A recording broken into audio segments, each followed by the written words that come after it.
guys, let me show you how to add this to your starting student screen. So basically what it is a game that your chat can play while they're waiting for your stream to start.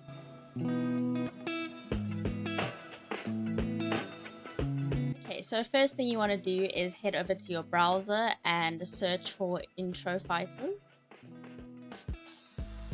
And you're gonna click on the very first tab that should come up. It is called Intro Fighters by Lexone. This is the page that you should find, and you should click on download now. It will ask you to tip, but you can say no thanks, take me to downloads, or you can tip. It's completely up to you. Then you click download.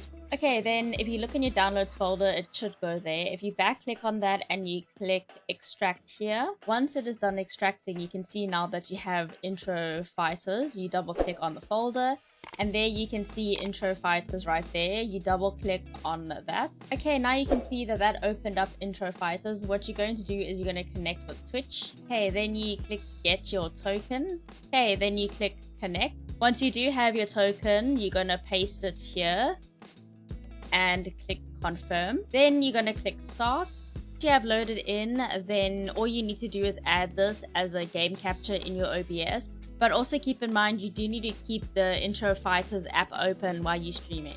And to add Intro Fighters into your OBS, you're going to press the plus button over here and go to game capture. Then you're going to capture specific window. And for window, you're going to click Intro Fighters and click OK. Then all you're going to need to do is position it to how you want to show it in your stream. And that is it, you're good to go. And I really hope that this helps. If it did, please make sure to hit that like for more tips and tricks.